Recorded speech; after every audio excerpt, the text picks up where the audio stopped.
to connect. So we probably will give a couple of minutes to get started. But just to prepare your mind that maybe for the start, we're gonna do some a little bit of energizer. So I hope like a couple of you will be free to engage in the activities. So the first thing we're gonna do is called treasure hunt. I don't know if a lot of you remember what treasure hunt is, like the gold ultimate search. Maybe that's one popular word that a lot of us probably will remember. So I'm going to be listing a list of items. And then in these items, I would need you to find it around your environment. So, and it has to be something that you need to do within the quickest possible time with the person who provide that item first being the winner. So, I mean, for each stage, so I would have a list of many items that you will need to find within certain seconds. And I hope we can do that. So I see we are increasing the number. So maybe we give a couple of seconds more to see if we have more people join. In the meantime, while we're doing that, I see your hand up, Professor Onyeke. Is this from last time or this is just today's hand up already? I need to greet everybody. Okay. And I apologize for some messages that I threw out yesterday. No, it's okay. I just wanted to know whether you people are 7 days in a week, but you were not. So sometimes we try to be 7 days in a week, yeah, but sometimes we're a bit absent. But thank you so much for greeting and for joining today. Yeah, thanks. Yeah. Okay, so let's get started with those of us who are already here. I hope your day is going very well in Nigeria. So you either write in the chat or use the reaction button. Let's know how you're feeling today, happy or excited or tired, sleepy, whatever the case may be. Just I need to see a reaction of how you be. Okay, someone is clapping, so that must be a joyful sign. So yeah, okay.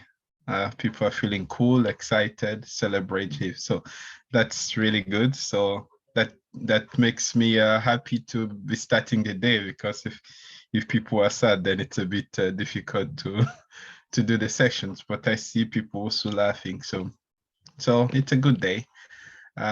Here in the UK, there is a sun, so we don't see it always. So I'm excited that it's a bit sunny. That's why you see the natural light behind me. So that's also something to be excited about, at least for me.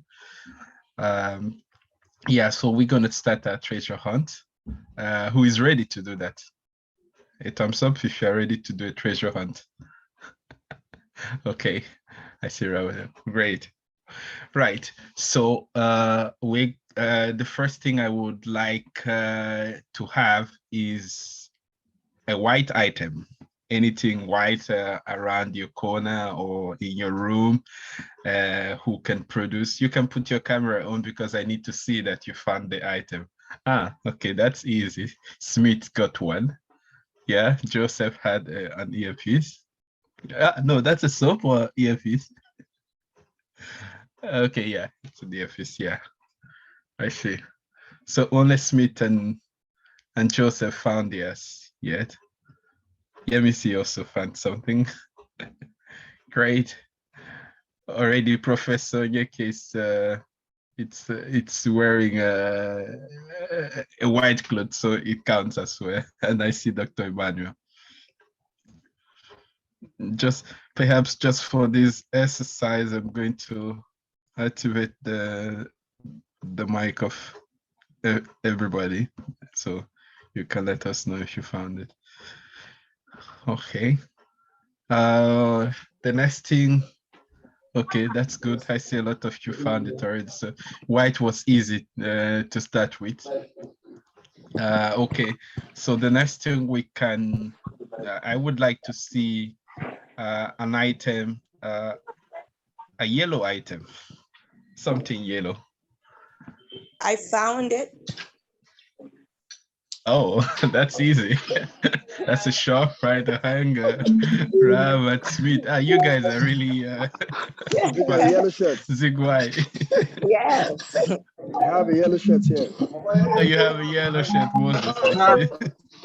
Yeah. A yellow, yeah. Right. Yellow pen. Okay, that's great. All right, people are really smart. I need to look for something very difficult. Okay, I need to find an item that you use for eating, be it spoon, plate, or cup, or My something. cup and my spoon. Ah, Zigwai, you're fast. Wow. That means she's still at home. Victor, Esther, how am I have a supposed to? Yeah, Esther has got one. You are still eating, though. Cup, yeah. Dr. Emmanuel has a whole plate of yama or something. I don't know. Okay, that's great. What else can I call that is a bit difficult that people wouldn't find very quickly? Okay, I need to see a black item. Black. My I'm wearing bag. black. My shirt. Moses is the first. I'm wearing black. Moses, and then Zigwai, and then Joseph. I'm wearing black. I have Okay. a phone here, black phone. Ernest has a black phone. Right. Okay. I think now I've been doing non-living items, so now I'm going to move a little bit towards the living item. Okay. So I need to see a living item that is not human. A plant, Living an item? animal, or what? That is not an animal. My dog. My dog. Ah, your dog. Zigwai has a dog. Smith has a plant. Yes.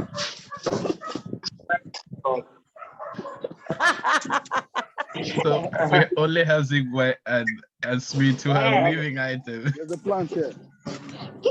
Who? Well, Moses, yeah. Okay, that counts as well. Yeah. Right. Okay, that's great. So thank you very much. How do you like the treasure hunt exercise? It's fun. It's fun to refresh the mind. Quite fun. It's awesome. Wonderful and relaxing. Okay, great. Right. So if you give me a second, so we're going to, now that we're done with treasure hunting, we're going to hunt a little bit the brain. So in this, I would like to know maybe your, to start the day for today, I would like to know a bit of the takeaways from our last sessions on Monday. If there are things that you want to remember from last week, no, this week actually, that was Monday. So if you can share with us some of the key takeaway for you from last week, that would be great in a couple of seconds. I just put a link in the chat, and in this link you can find what I would like to hear from you.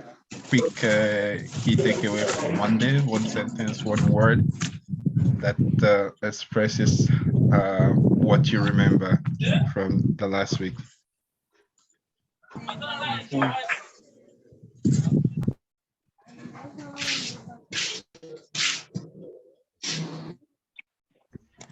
And if you cannot access the Mentimeter, which I'm putting again, you can also use the chat and to write down some of your key takeaway from Monday.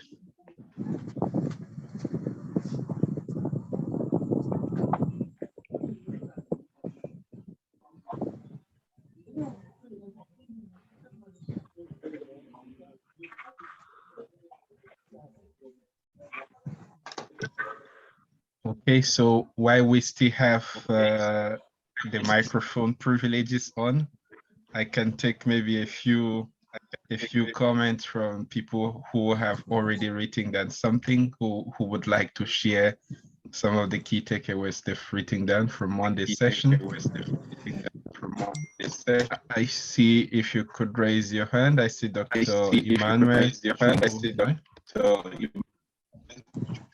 And Smith, yes. So let's start with you, Smith. Yes. Let's start.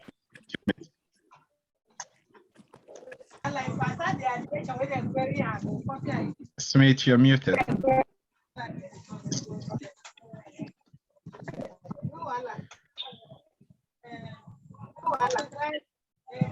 Smith, you're muted. Okay, thank you. Good morning, everyone. Good morning, Smith. Okay, good morning, everyone. Good morning, Smith. Yes. Sorry, I'll be in and out of this training because I'm actually at the burial arrangements from my mother-in-law. So I'll be joining in and out for the training. But the takeaway from Monday's session was that there's a lot of issues that were raised up last week in the training for the positive peace and negative peace in Nigeria as a whole. So I was in group 10 and we're talking more on education and other things.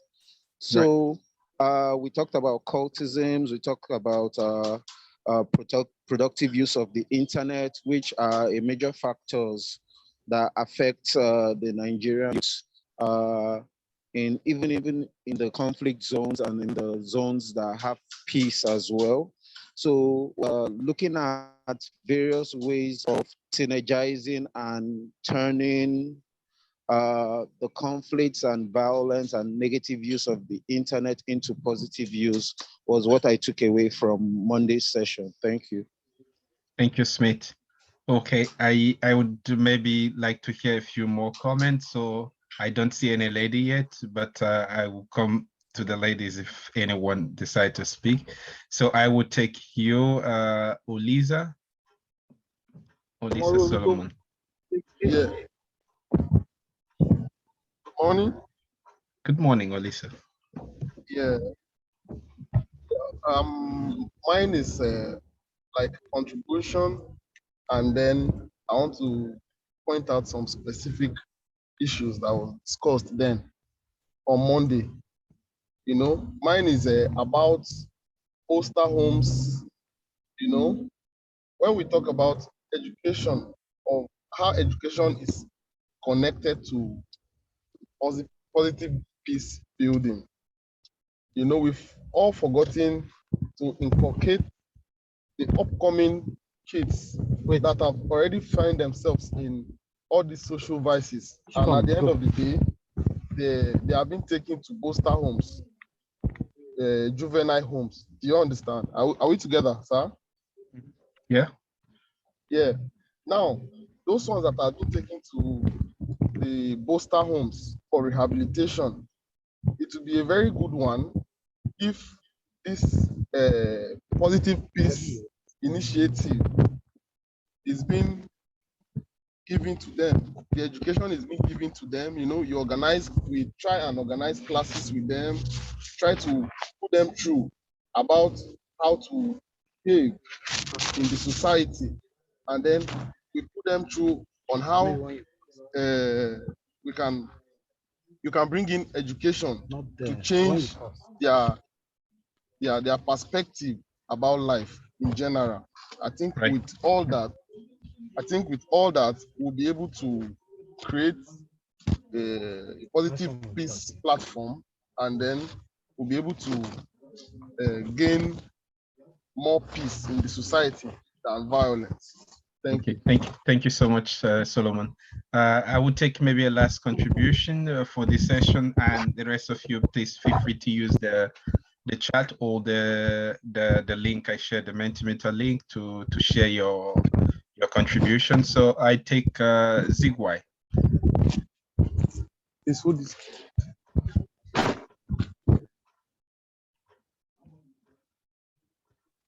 okay, thank you. Yeah. Sorry, I was trying to unmute.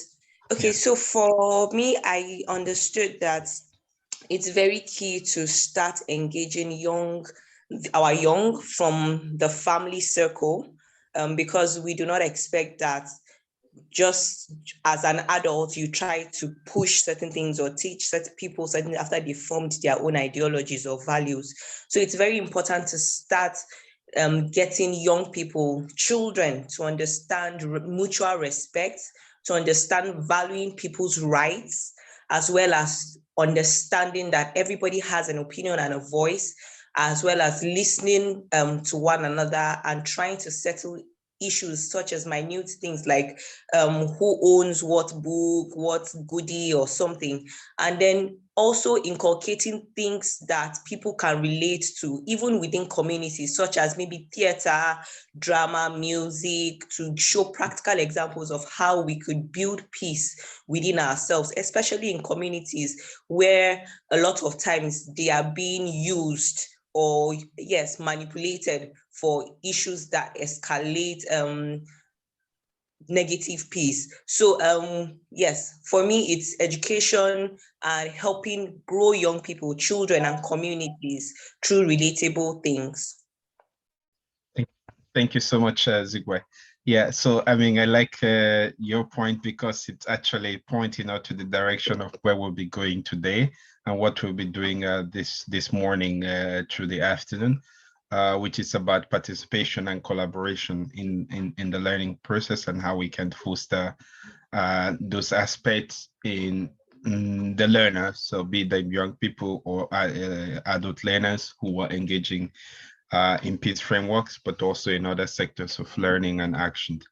So to start the day in these directions about our activity for today, I will give the word to my colleague Sushit, who will start with us on the activities, the next activities. So Sushit, please. Thank you, Richard. Good morning to all of you. Thank you for connecting once again. So as we start, I thought to have a small poll to connect with what we've been talking about last Monday. You should be able to now see a poll with 3 options for different statements. Each statement, you can agree to it, you can disagree to it, or be in the middle about this statement. So I invite you to take a look at this poll on Zoom and provide your responses. And while you do that, I will try to also highlight some things. So as you've said, if we are to meaningfully respond to needs of peace and peace building in our societies through education, we need to make sure that we address the marginalized and the vulnerable.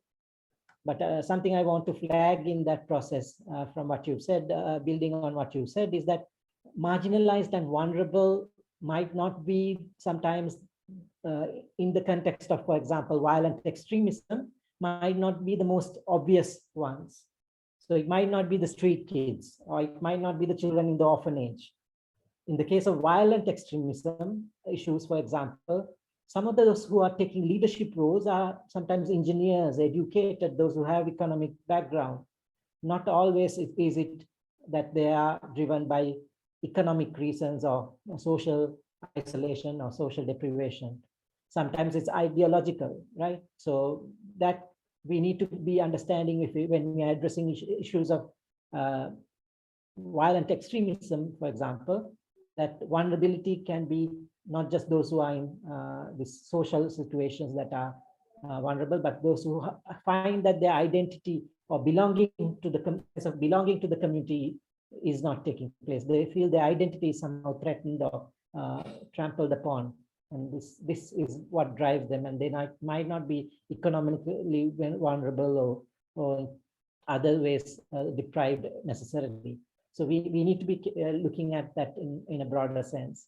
I really liked how in the last Monday's discussions, you highlighted education in its multiple facets, in ensuring that people are able to have the skills and the knowledge to meaningfully live their lives and find employment, that role of education.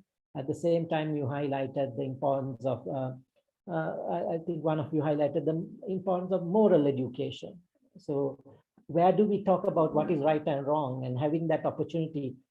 Yes, our religious spaces provide that opportunity, but where do we have a dialogue of people of different religions? I think when our religious identities tend to be part of the conflict issues and sometimes mixed together with our conflict issues, then it's important that we create that space for dialogue and understanding within the education system, so that people don't just go by stereotypes. This community is like that, this community is like that. And there is an opportunity to build positive relationships and challenge these stereotypes. I'm waiting for more people to respond to the poll that we have opened. So far, 53 people have responded out of about 99. So if a few more, maybe when we hit about 70, I will close the poll. So if some of you can also still complete the poll, then we can see what you think about this. The issues that I put together on this poll are questions that we need to consider. It's not just about providing education. It's about what education and how we provide education. How we have sometimes normalized violence in our community, even through education, right? There are certain cultural practices that are common in our societies that are becoming normal also through education. And are we creating, are we challenging those within the education spaces? I think this is, there's some sensitivities related to these issues that we need to consider. And the poll was attempting to engage you in kind of thinking deeper on this. If there was more time, we would have had a full activity and dialogue around this, but for the sake of time, I'm not going to open up to a big dialogue about each of these statements, but I wanted this to be more, or at least a self-reflection activity for you to see. And we can also see now there's 72 responses. So I'm going to end the poll for now, and then let's see what people think. I hope you can now see the results of the poll.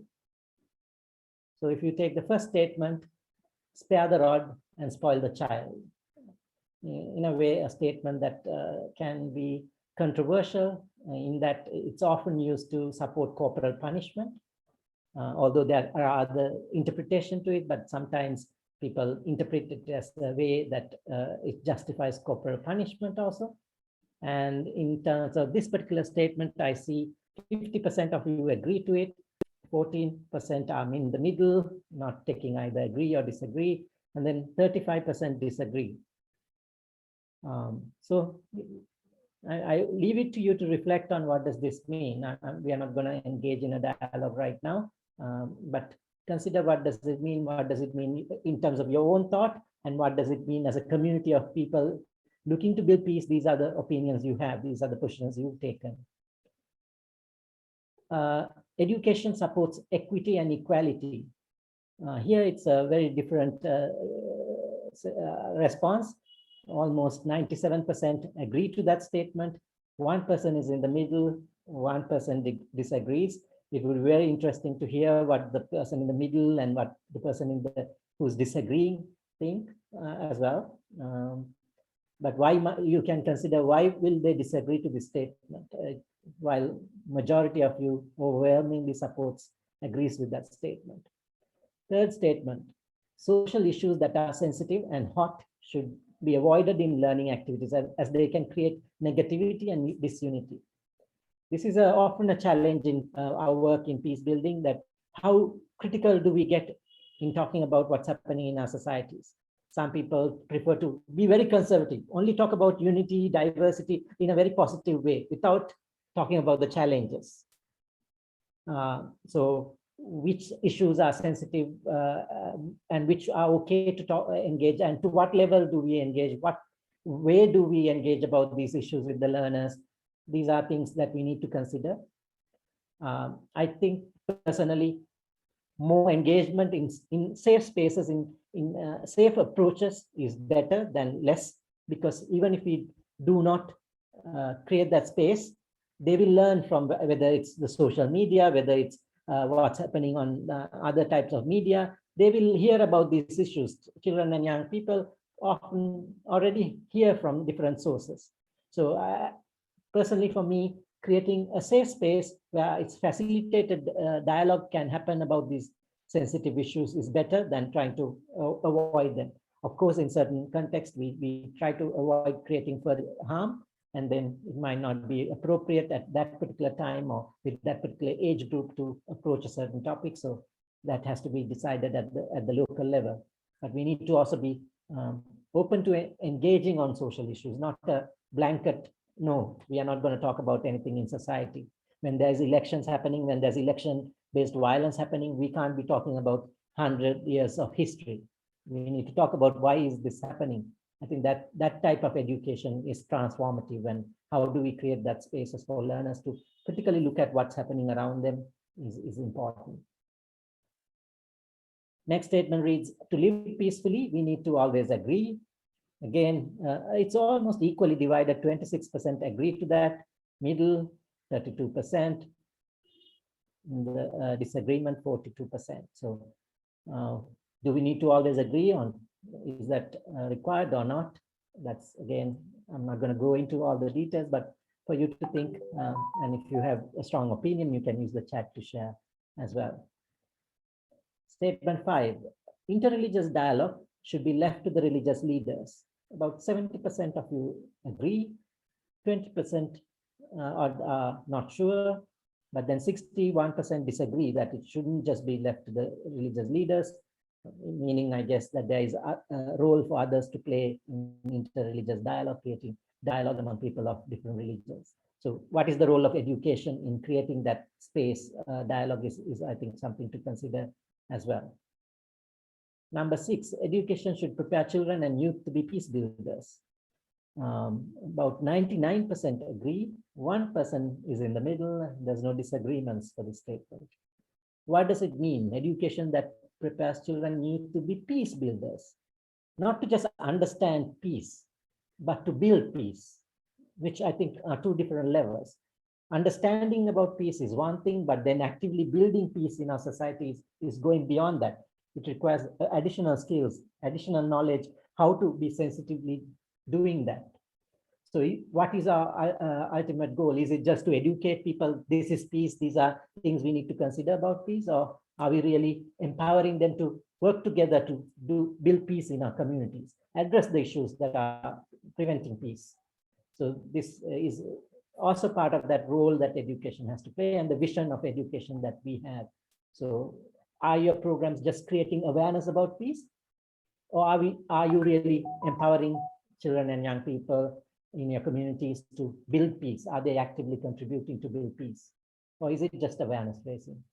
You need to decide what type of programs you run in this regard as well. So very interesting to see your opinions and to kind of, I wanted to build this sensitivity beyond, yeah, it's easy to say that education has a role to play in peace building, but how we do it, how we approach, to what degree, there is some levels of disagreement in, if you can see, based on those responses. We are going to quickly now move on to next activity. Sorry that I didn't open up for dialogue, because within a limited time, we don't have a lot of time to do many things. So we have a couple of more activities to do. So we wanted to save time for interaction for that. So the next activity we are going to do is a very fun game. We are going to play a game. Again, today we will send you to breakout rooms, smaller rooms with few people in a short time. And when we do that, you will find yourself with a group of, let's say, 10 to 15 people. I will share a list of items. And then what you will have to work together is to share this, discuss this list of items based on the situation now I will explain to you. For this purpose of this game, we will think that all of us are on a boat stranded in the middle of the ocean. We are lost at sea on a boat. And your group is trying to decide how to survive on this boat. Your motor has stopped, and now you're trying to figure out what to do in the middle of the ocean while being on this boat. And there's a list of items, but you can't keep all of them. you're trying to survive. All of these items you can't keep, so you need to prioritize the ones that you can keep before the boat starts to sink or something. So you have to select which ones are priority. I will share the list of items, and then afterwards I will send you to breakout rooms. You have to agree which ones are most important and which ones are least important. The most important item is number 1. The least important item is number 15. Right, so let me share quickly the list. This is called, this is the list of items. You can see, for those who are able to, you can take a picture of what is being shared on the screen so that when you go to the group, you have access to this. I will also post on the chat the list of items. So for those who are not able to take a picture, this is the list of items. And then I will also share you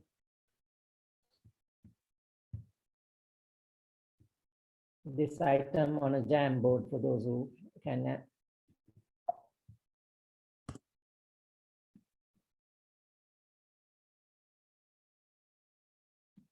Okay, is the task clear? I see a couple of hands. Are there questions related to this? Oh, there were hands up from the last time, so. Okay. Okay, so now what you will do is that you will, when you go into a group, you will have to discuss with the group and agree how you will prioritize these items. Right? I hope the task is clear. The most important is going to be number 1, least important. I think there's 15 items, is 15 or 14, there's only 14. So you have to rank from 1 to 15.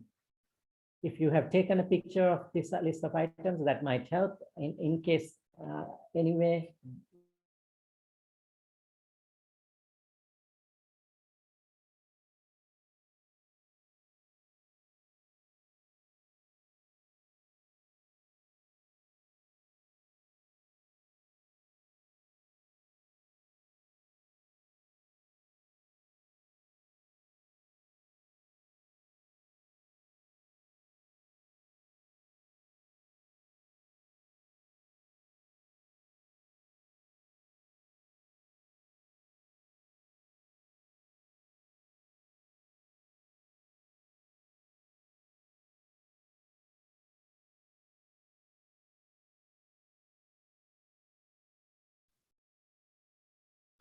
I don't know if you got. Did we? I think we lost Sushit, did we? Okay, so can I see a sign if you all got the list of items or if you have taken the picture of it? Okay, great. So the idea is we would break you now into group, and you have to discuss in your group to see to rank the list according to 1 to 15. So supposing you are lost at sea and you had to take the most important item, in what order would you take them? Would the first one be just a second. Would the first one be a shaving mirror because this is the most important thing for you to survive at sea, or it would be a floating seat cushion or something like this? So in this order, you would need to rank from 1 to 15 what is most important and what is least important for you. So I'm going to be creating the group in a few seconds, and you just need to click and to join the group. And so you will need to agree in your group which is the most important and which is the least important. And when we come back, we can discuss the procedure that you use in your decisions, but also the list that you have decided upon. Is that okay? A thumbs up if it's okay. Otherwise, please do put a question in the chat and I will try to respond to them. But in the meantime, I'm going to try to put you, okay, that's fine. Thank you, Jacqueline. So just a second. DPZ group. So let's have you in, how many are we? Okay, I'm going to create 10 groups.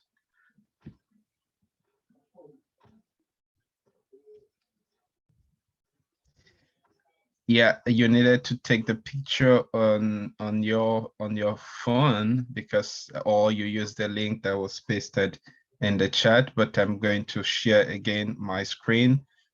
Just a few seconds for those who haven't taken the picture to take it. And then you can use this in your group. Just give me a second to share my screen. Where is it? Yeah, okay. Now let's share my screen. Or if there are people in your group who already have it,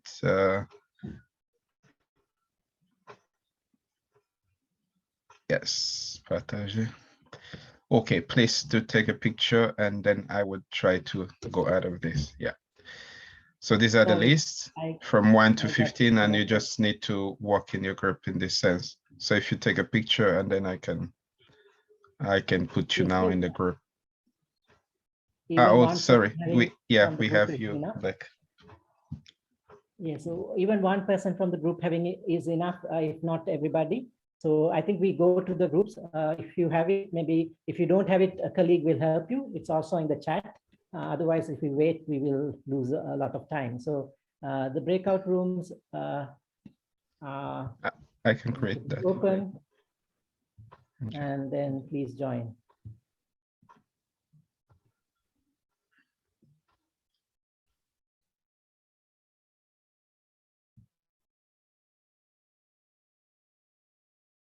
So you should be able to click now and join one of the breakout rooms. Please do so. And if you get pulled out, and when you come back to the main room, put in the chat which group you were in so that we can assign you back to the same group.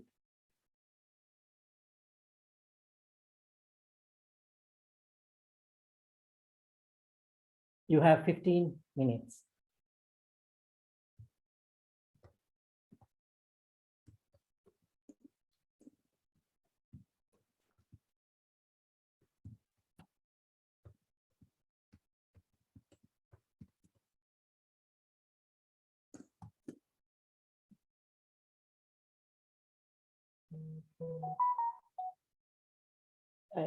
The groups from last session doesn't matter. You can join for a new group this time. The grouping is different. The list of items are thinking that you are lost in the middle of the ocean. You're on a boat and you're trying to survive. You can't keep everything, so you are going to prioritize and decide which ones are the most important that will help save yourselves. And that's the game. This is a game called Lost at Sea. For those who, yes, Hillary, I've allocated you to group 10. Please join. And please join one of the groups, even if you have just joined. Okay, which group? Group 1? Group 5. Group 5. Group 5. Okay, I'm adding you to group 5. And then Adamu, I hope you had interesting discussions in your groups, trying to survive on this boat with this limited number of resources that you had. Did you manage to work together and agree on which items are more important? How was it? I would maybe like to hear from a couple of people if you raise your hand.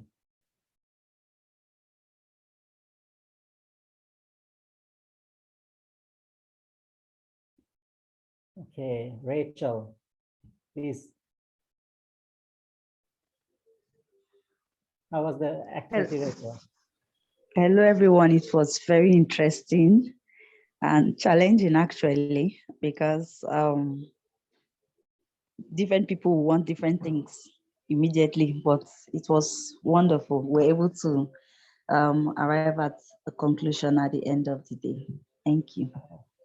You managed. Oh, that's good. Within a limited time, it's not always easy to come to consensus. Yes. Okay. Okay. Thank you, Thank Rachel. Blessed, I also see your hand.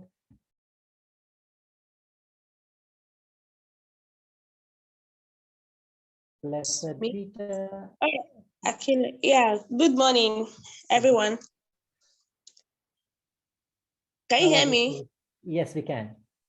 All right. I'm representing Group 10. It was quite interesting, and we actually worked together to arrive at something.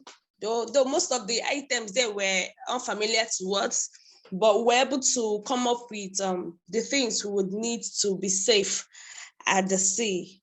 So should I go ahead to mention them or something? No, actually, we are not going to go into the details of the answers. So I'm just more interested to hear how the process was. How did you work as a group? That more than the answers. All right. So it was, as I said, it was quite interesting. We had to brainstorm. We had to understand that each and every of us contributed our ideas, and then it wasn't really difficult for us to harmonize and come to a conclusion on what we need to go with. So I saw that team spirit and everything. So it was really interesting. Thank you. Thank you very much. Great. Thank you, Blessed. Prince Will.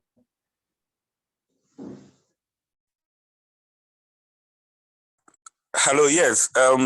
Thank you. Our group was quite interesting, very sharp minds, putting survival over comfort. And, you know, it's interesting when you don't have time and people have to think about survival, which is what is crucial with our country today.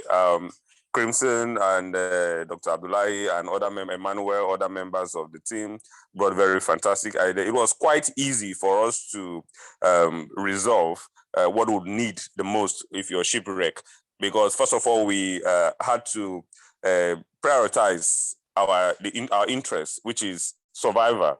And then we went further to look at the scale of importance of the things we need. Food played a major role. Ability to signal and call for help also was a determining factor in the items that we picked.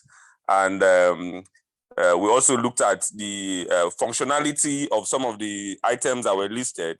We looked at if we pick up a 610, for instance, do we have a table to use it? If we have a map, for instance, without navigation equipment, can we really make good use of it? So we're able to prioritize, and that is quite interesting. And I feel that with regards to the peace program that we're working on here, every peace advocate would be able to look at what you can do with the available resources, how you can prioritize what is within your need and what can actually create impact. So ours was an impact-driven session. Thank you. Okay, thank you. I'm going to change the question now. My question is now going to be, what was challenging for you to do this as a group? What was challenging for you to do this as a group? So who would like to answer for that? Can I call on somebody else? Maybe I call on Brenda. What was challenging in your group, Brenda?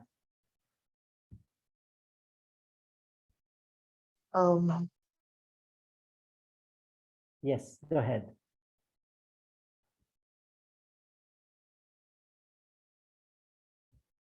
Try again, please. Yes. Okay. Hello, and good morning. Good morning, everyone. What was challenging for us as a group was, you know, everybody had an idea on what was most important at that time, but we all had to give reasons why we thought, you know, each item should be higher up in the ranking scale. And it was interesting that when anybody gives a convincing, you know, argument, others, you know, deferred to that, and we all agreed on that item making the list of ranking. So the most challenging was getting us all to agree on the order of ranking. And what prevailed was, for you, you know, there was superior argument at that time, and people saw reason in what each participant said. So that was the most challenging thing. Okay, thank you, Brenda. I want to ask from among you, was there a group where you felt that not everybody was engaged in the process? It was just few of us talking and agreeing on the items and some of the others were silent. Was that a situation that you experienced? And my group, no, we didn't have that. Everybody participated. Okay, that's great. In another group, if was that a situation? Clement, would you like to comment about it? I see that you wanted to share. I don't see your hand raised though.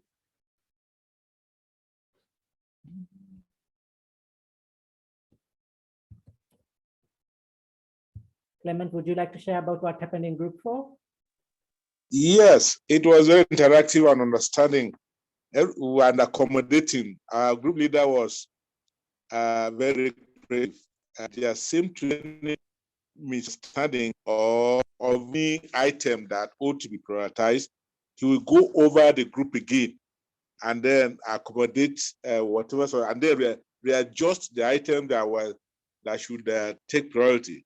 So it was very, very engaging, interactive, and accommodating. Okay, great. I won't be able to give everybody the chance to speak. So if you can share on the chat, that would be wonderful because I see lots of hands up. Okay. I walked into one of the groups, but I found that that group was silent. One person had their mic open and it was, we hear the background. So all the conversations that was happening in the room he was in, we could hear that, but everybody else was silent in that group because this interruption was there, the background noise. I didn't hear any discussions about the items or anything at that point, but maybe later they managed to move on. Abdul Rahman says only 4 of you spoke in the group. Maybe I invite Abdul Rahman. What happened in that group? Can I invite you to share? Yes. Hello, everyone. Yes, please. Yeah, actually, it's only 4 of us that that spoke in the group and debated on the items. Probably some of the members had technical problems, or maybe they didn't unmute their mics.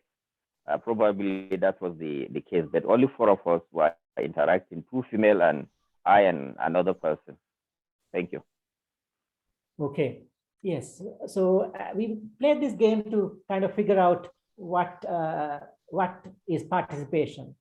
We wanted to introduce the concept of participation, and we wanted to create a group activity where you get to actually participate and make a participatory decision, collective decision, and to see how that happens as you kind of report back. In some groups, you were able to work together and work together to come to a decision also. In some groups, you were able to work together and discuss, but didn't manage to come to a decision or agreement. In other groups, only few people were engaged and others kept silent. Many of you faced technical challenges. I saw that, for example, it was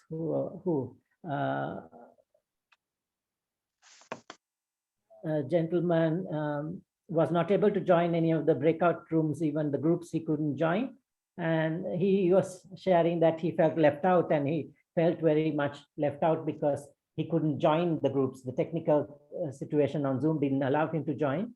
Lugard Gambo, so wasn't able to join. And he was saying, what should he do? And he felt very disappointed.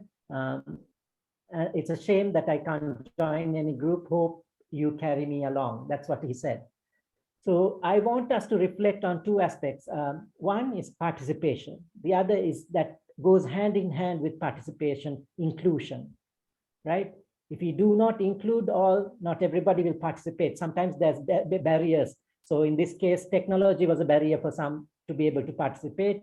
But even for those who did have technology and were able to go to the room, they had the mic, sometimes they didn't still participate.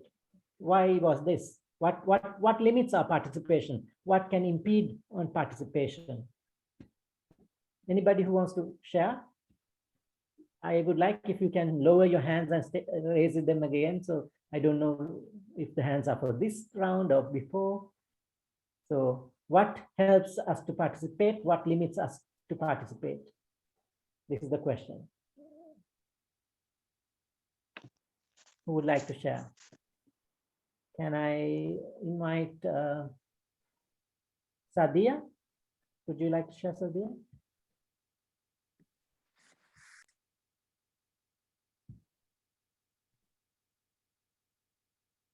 Sadia, would you like to? Yes. Hello, everyone. Yes. Okay, so I would be speaking based on the breakout session. So speaking about what makes us participate, in my group, we had about 10 participants, and then at first we had just one person speaking, then we have 2 persons, then it rose to 4 persons. So we are now asking, where are the other members of the group? Why is no one speaking? This is very important. And that is why a lot of people were now muting themselves, they were now contributing. So what I can say is, when people feel belong, when people feel like, oh, my contribution matter, what I say matter, what I don't do and what I do matter, they now start to contribute. So that's one. Another thing also, the other one is what will make people not to participate. It could be the one, they don't understand the topic. 2, they feel that other people could do better.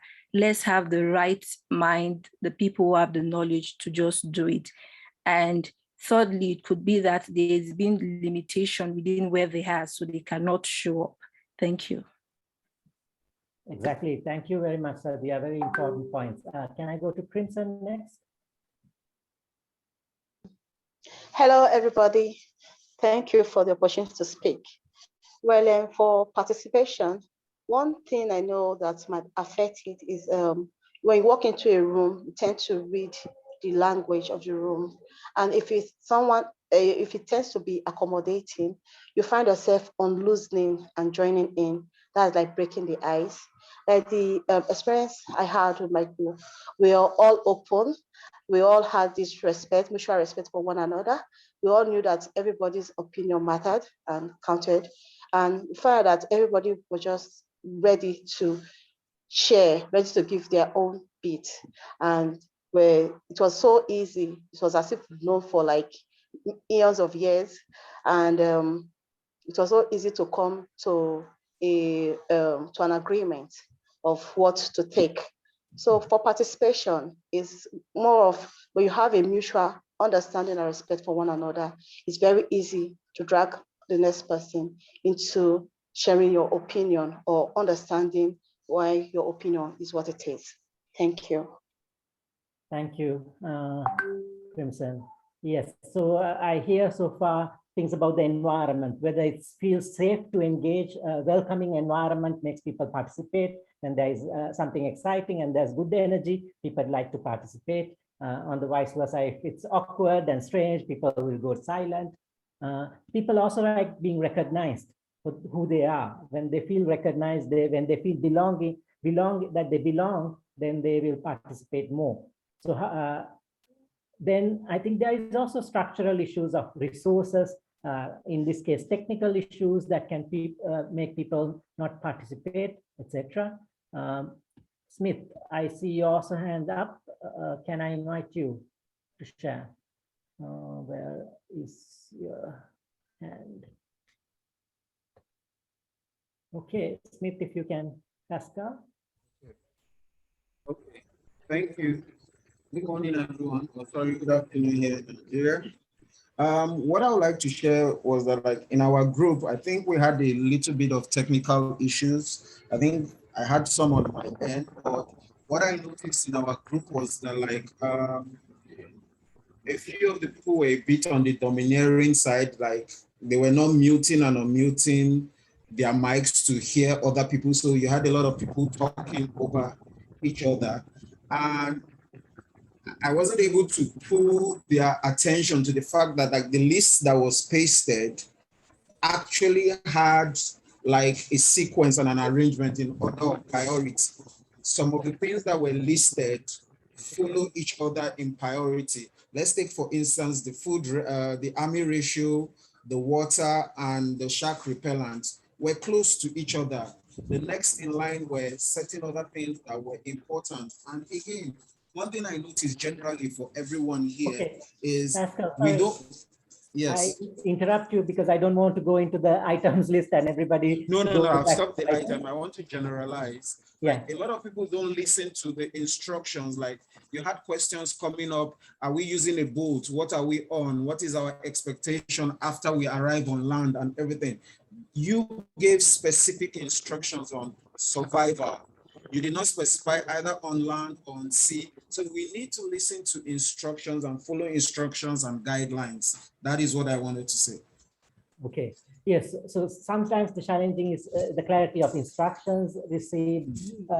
Disengages people, they don't participate because the instructions were not clear.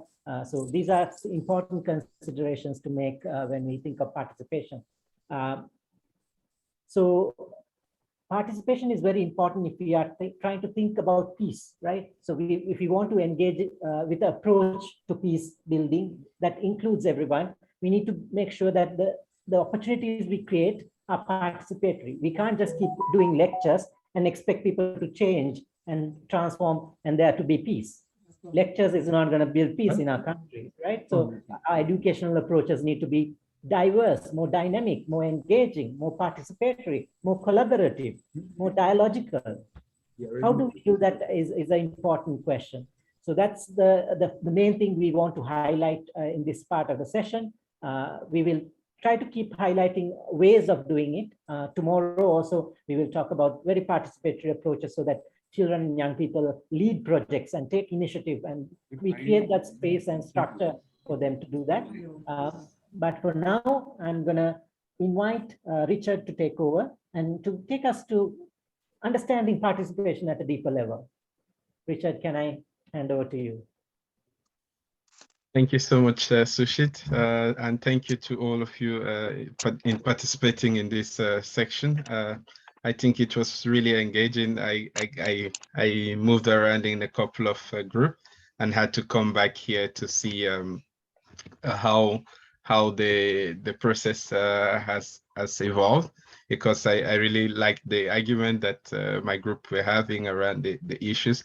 And as Sushit said, I mean, one thing is participation is both a process and an end, and the two are very important. So the process to ensure that people participate, and the end result that makes it possible that people are participating or able to participate.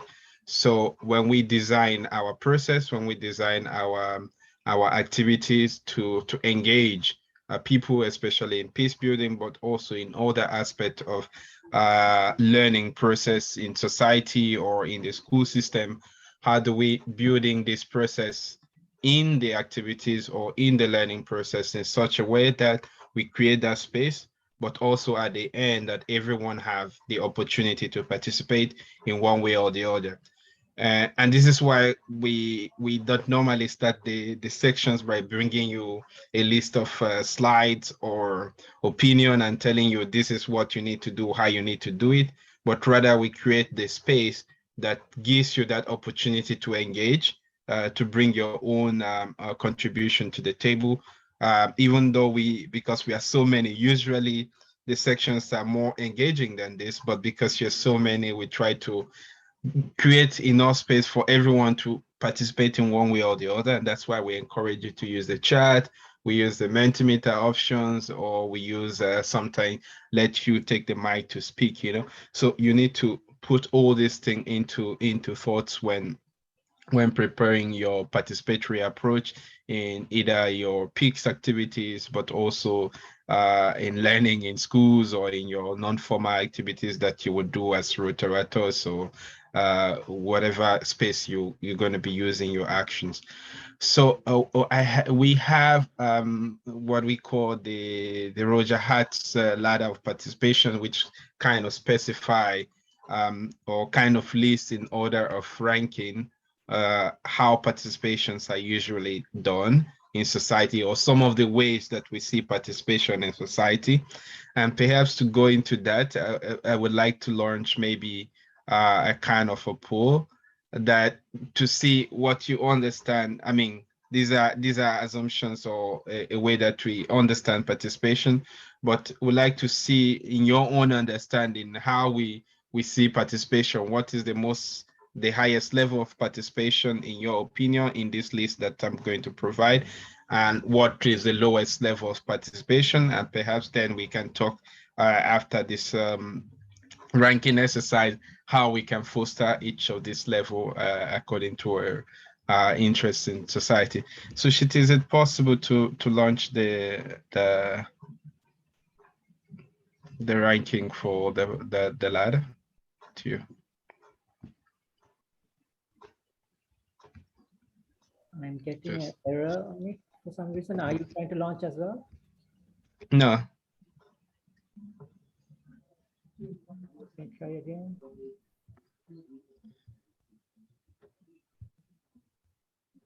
Now it's giving me some error. Perhaps we can do. Second, Richard, I will try again. Maybe you can explain in the meantime how the ranking should be. Yeah. What is the highest and what is the lowest? And Right. So I would just share you dispositivo actual. Okay.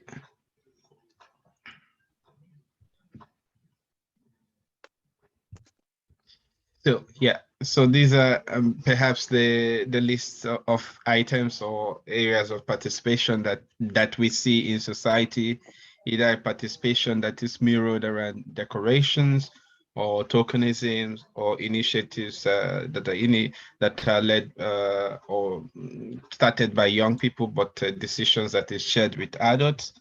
They are also a way that young people initiate and direct the initiative or the ideas that they want to promote in society.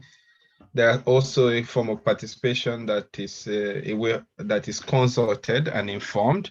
That means that people were you brought people on board in one way, asked their opinion, and you made sure that they were informed about the process and they understand it very well and bring their own opinion to the board.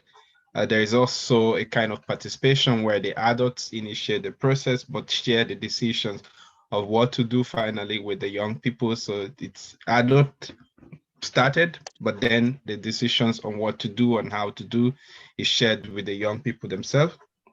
There's also what we call manipulations, which I'll probably explain later, which is a way of participation. Also, you encourage people to come on board and blah, blah. And then the last, not the least, of course, this is not ranking.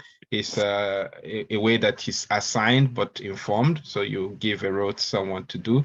So what I would like you to do in the pool that we will launch now is, because this list that I shared to you is not ranked, it's not ordered. So even if it's 1 to 10 or 10 to 1 to 8 as it is, this is not the order it should appear. So I want to see like a ranking that shows in what order. What do you think is the first important way of participation? So from 1 to 8, 1 being the lowest level of participation, and then 8 being the highest level of participation.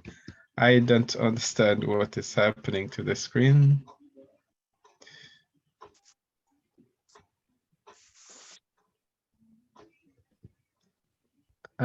So Sushit, do you think it can work? I'm trying to see if it will launch. Richard, Okay, what we can do is to use Mentimeter perhaps. Yes, because the Zoom poll is giving some technical error for some reason. Okay, give me a second, and we can use a Mentimeter. Can you try on Zoom as well yourself to see if you can launch it, if it gives error? Yes, okay. 1 second.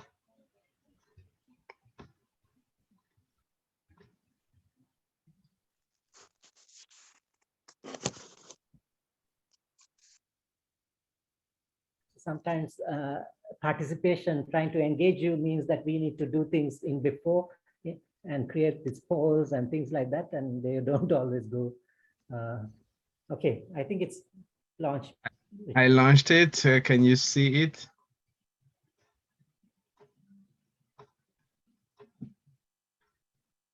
Okay, so we would need you, I mean, according to your own understanding or perception, what would be in your lowest ranking?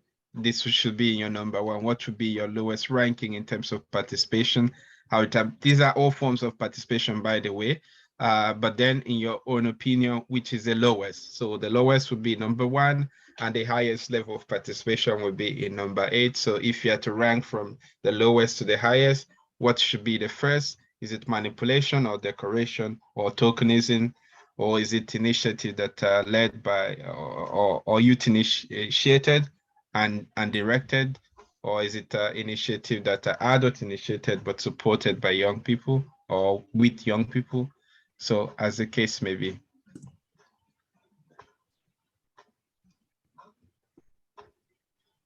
So I don't see participations yet in the poll, but I hope can you see the poll on your screen? I guess it takes a bit of time to go through the 8 rank. Okay. So whatever is the lowest out of this should be rank 1. What is the highest form of participation should be rank 8. So select 1 for each rank.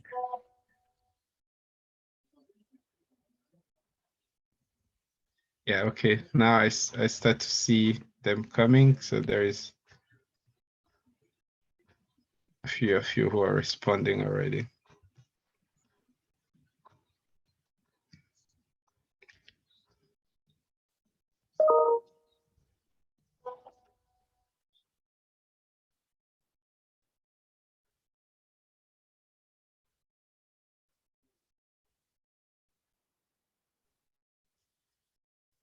Yeah, I mean, for those of you who cannot access the pool, perhaps you can also put in the chat what you think is the lowest and what you think is the highest in this case. So if you can type your response in the chat, that would be fine as well. Out of 100 of you, I see only about 17 that have participated already. So if we can increase a little bit the number, that would also be fine. But if you cannot access it, that's also fine. Try to use the means you have. The most important thing is that you are able to participate in one way or the other in the process. And this is what we also would like to see in your activities, how you create that multiple options for people to participate and to engage.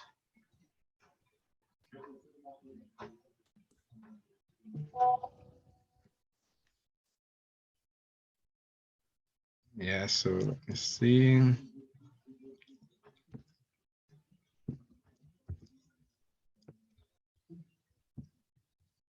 So these are the lists. You can copy them and do your own ranking either in the chat as you want, as the case may be. We are at about 40 responses now. Okay, so perhaps we can end it soon. Maybe let's give a couple of more minutes to get to about 50. And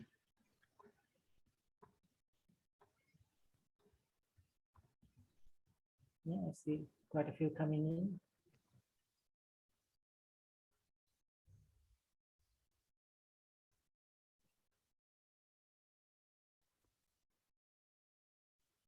Okay, let's get the last one. We're like 49. So let's see if we can get into 50, 52. Okay, so perhaps I'm going to end it now and let's move on.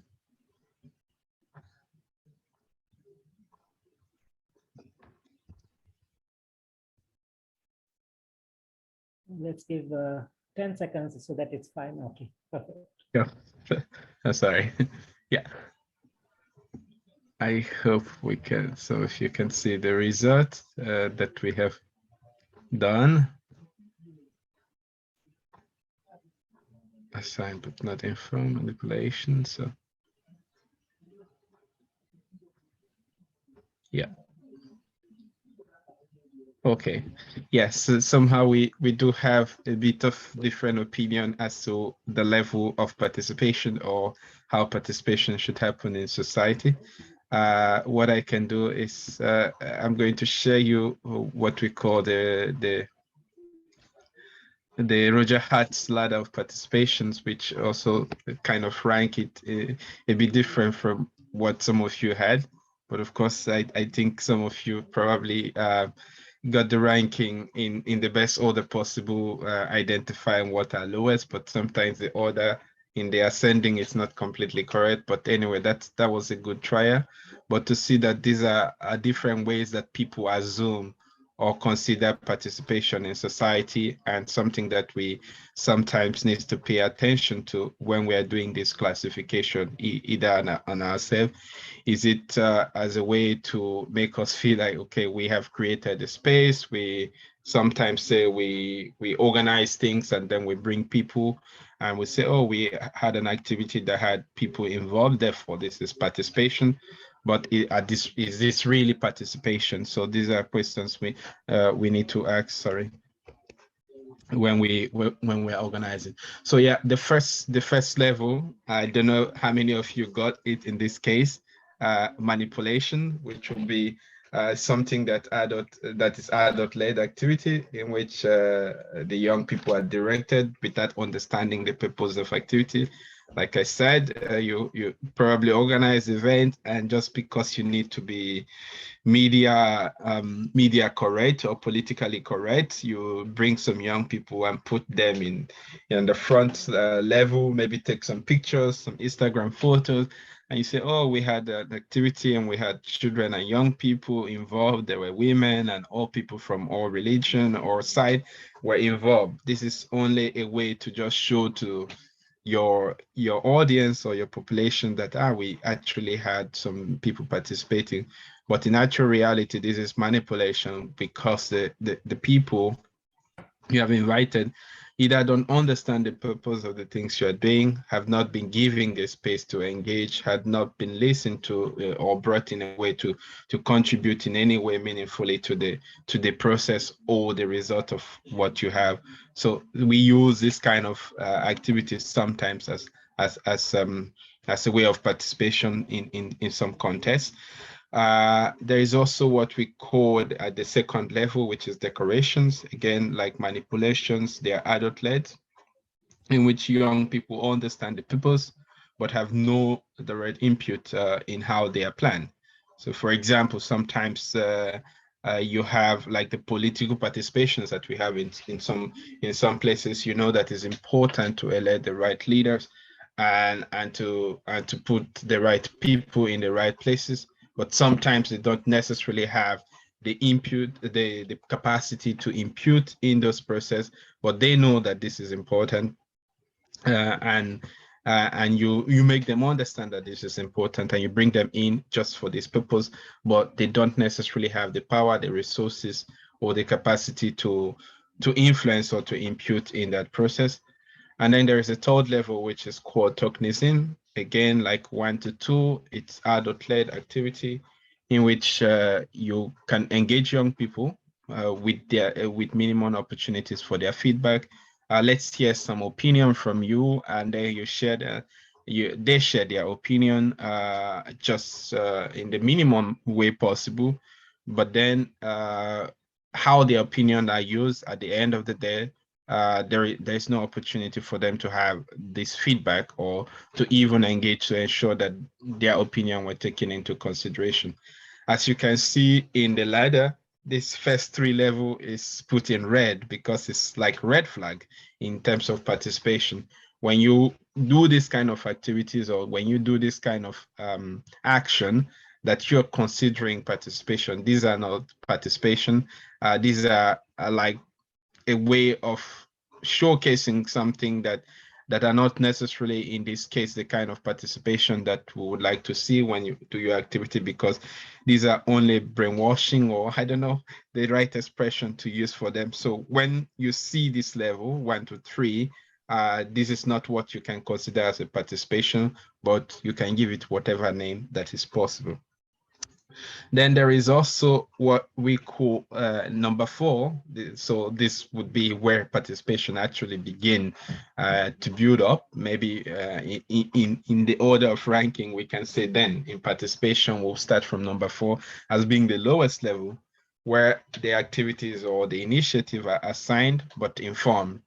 They are adult-led, and young people understand the purpose, decision-making process, and maybe have some role, so they are not in specifically led by them, but they know what is involving them, and they have at least a minimal level of engagement to make that process work, in this case.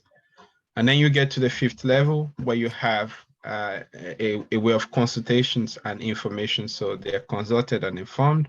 Again, it's still adult-led, and the young people are consulted about how their input will be used and the outcomes of the adult decision.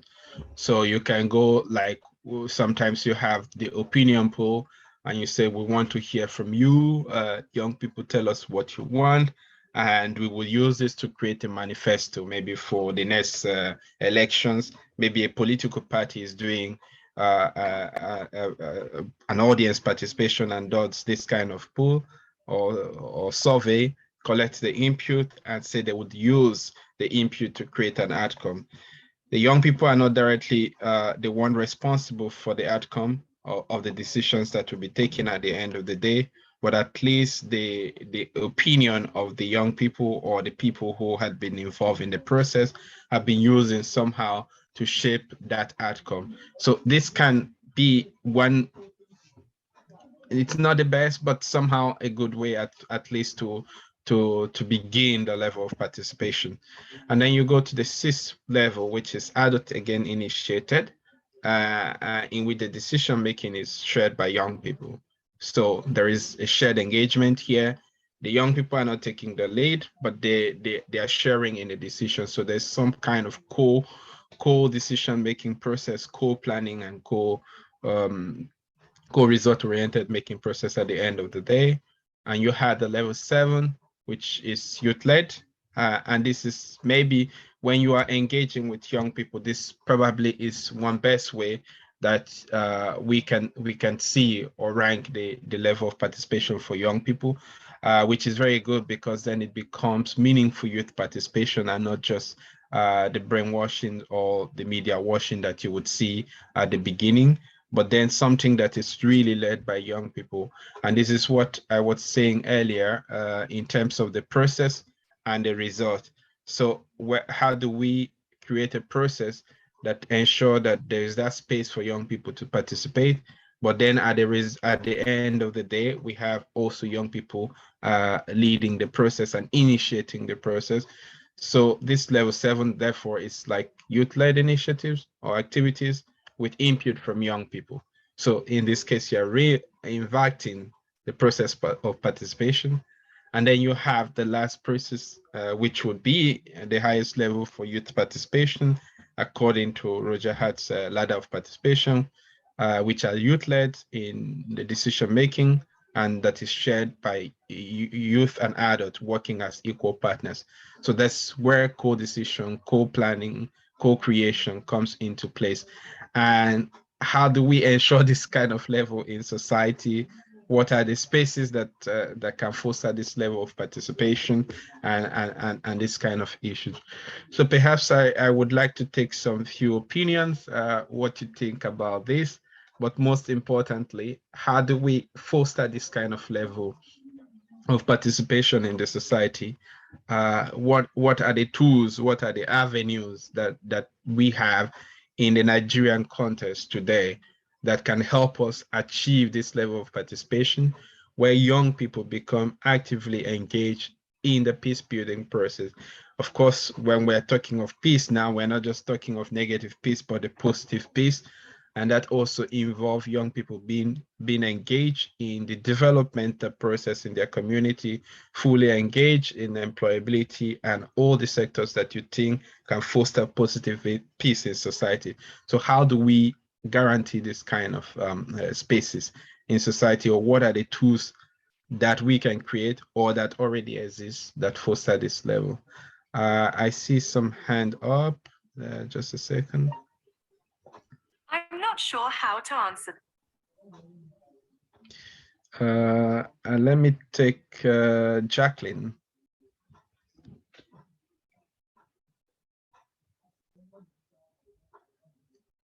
Jacqueline, are you speaking? I don't.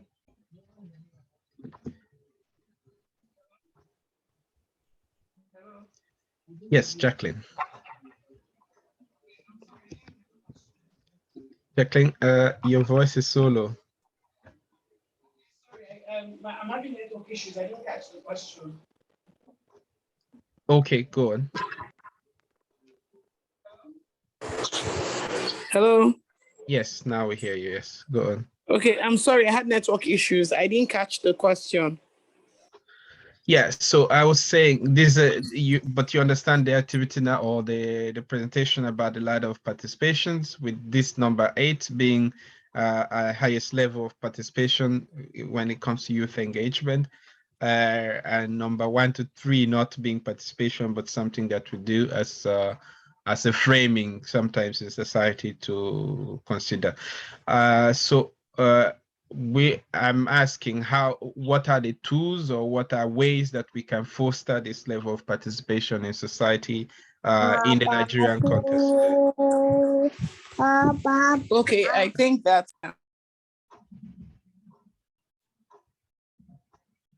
Hello, can you hear me? Yeah, I mean, you don't. Yeah, go on. Okay, when you consider the ladder of participation, it just shows you to a large extent that when you're trying to bring the youths across, you have to engage them and make it easy for them to be able to receive whatever it is you're trying to talk to them about, make them more aware, make them more engaged with you, more interested in what you're saying, so that whatever it is you're saying would make an impact. And the best way to do this is to engage them in youth kinds of activities that would interest them. So I would say youth forums, sometimes even sports, like using sports in some sense, creating games, and then using that opportunity to also teach them how to relate with others in the society.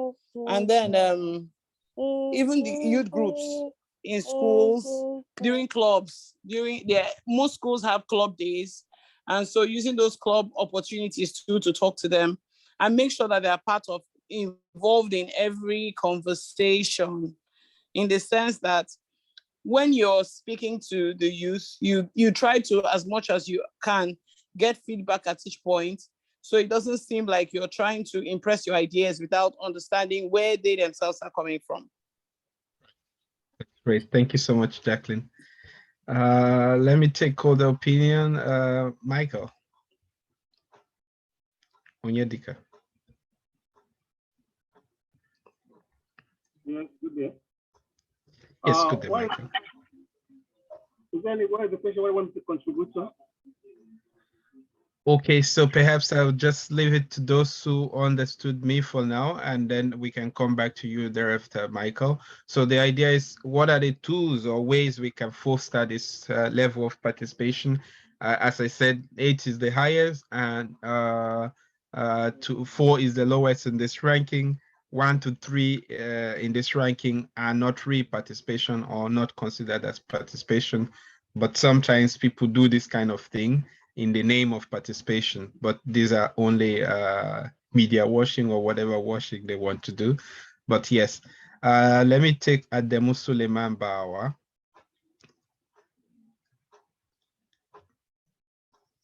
Ademu.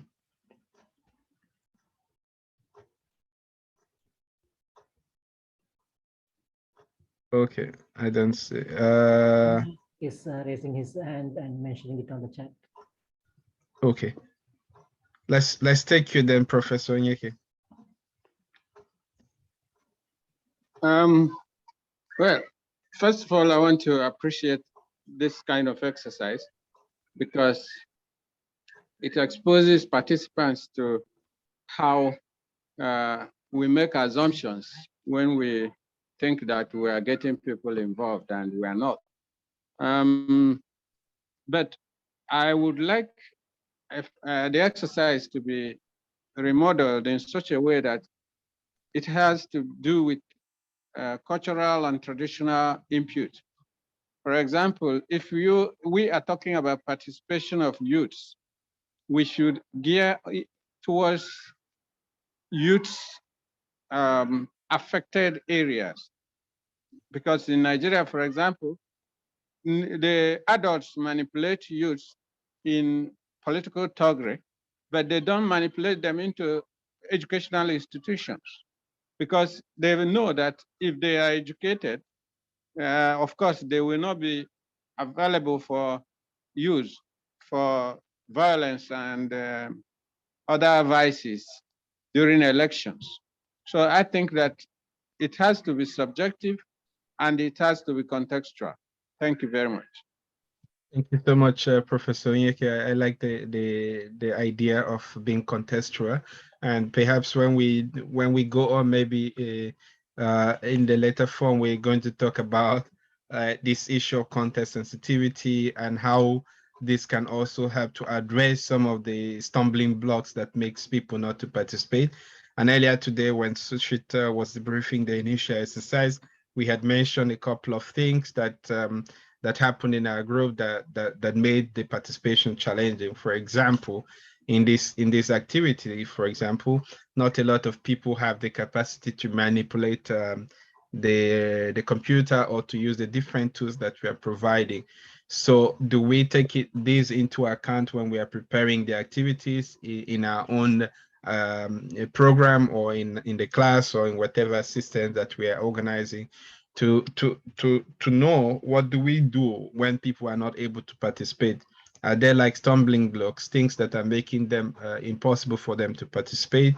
Is there like cultural issues that maybe have created something in their head that in their psychology that makes it difficult? For example, they say that in some community, it's difficult for a young person to speak when an elder is there.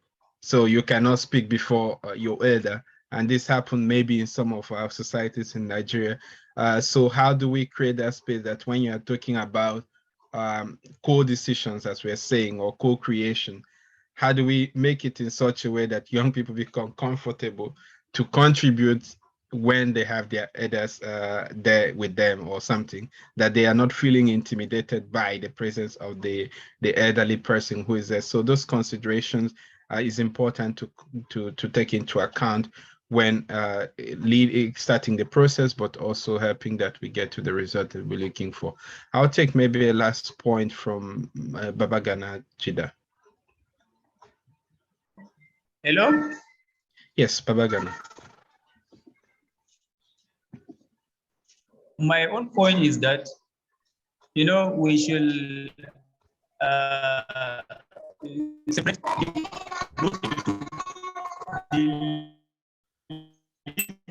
yeah, I'm afraid. Strengthen their ability.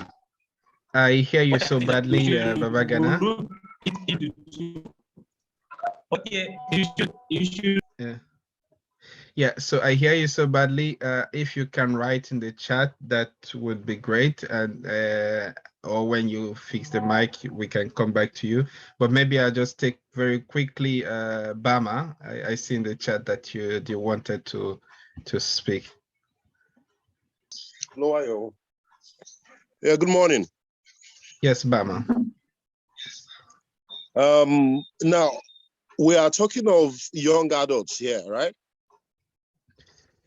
Yes. Well, this is why one way, I'm yes. asking is arigato, and you're talking about children.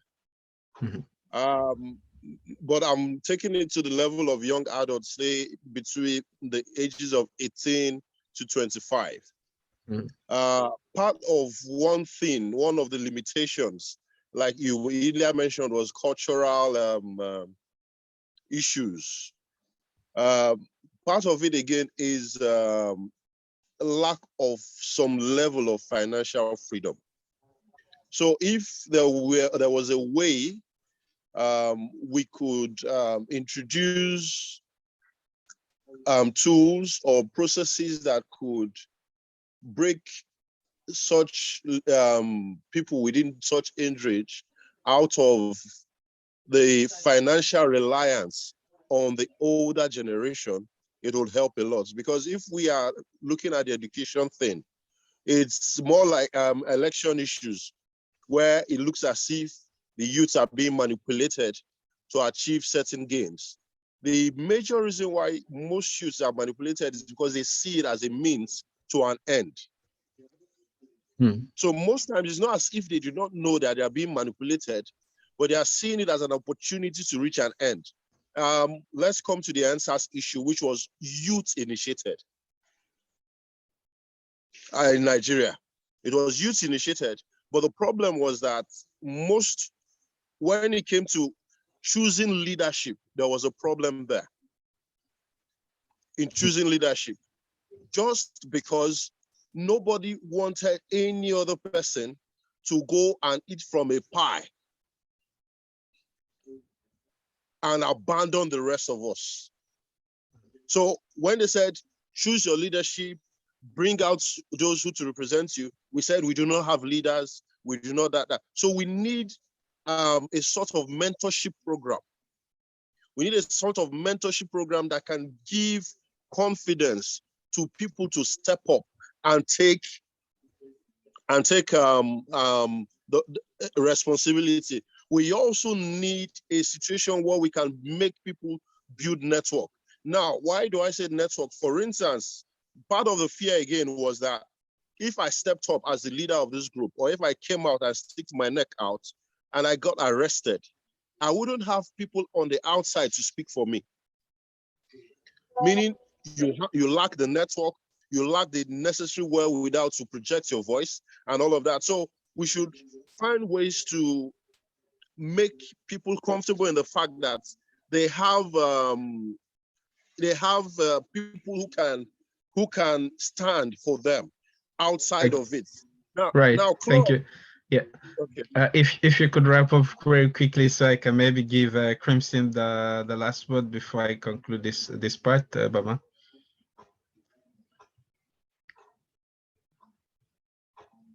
Okay, perhaps you finish, but yeah, you mentioned quite a lot of important points that probably we're going to wrap up with, because in terms of how we see education, the transformative effect of education, these are like some steps and some important aspect that education normally should foster and to help people get to, and how we can foster this level of participation in society. I like the point that Brenda Mass was raising, which is perhaps a very important challenge in the Nigerian context. I mean, again, question of cultural challenge, where young people are not, ideas from young people are not really considered. And there is a very strong word where she said that it's almost like a crime to be young in Nigeria. And apart from, I mean, this is not just an accusation, and perhaps not only in Nigerian context. These are things that actually is happening in a lot of places. And if you see today, many young people are taking up the street asking to have more spaces to participate and to be heard. And it's important to begin to reflect in the education system, how do we make those places really meaningful, and that the participations are not just something that we create to please the international community or to please ourselves that we're doing something, but actually that is valorizing their opinion. I saw, Crimson, you wanted to speak. I wanted to give you the last word, but I don't see you anymore. So maybe Gad Lugard, you're the one I've not heard from today. So if I can give you the last word before I conclude.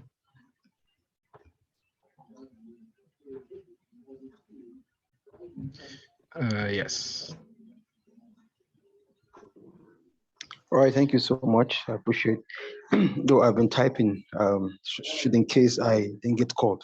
I think you said you said possibly we should link this, question discussion to the Nigerian context. And I was just trying to say, the last NSAS protest that happened, was like a sabotage on what the youth can bring to the table.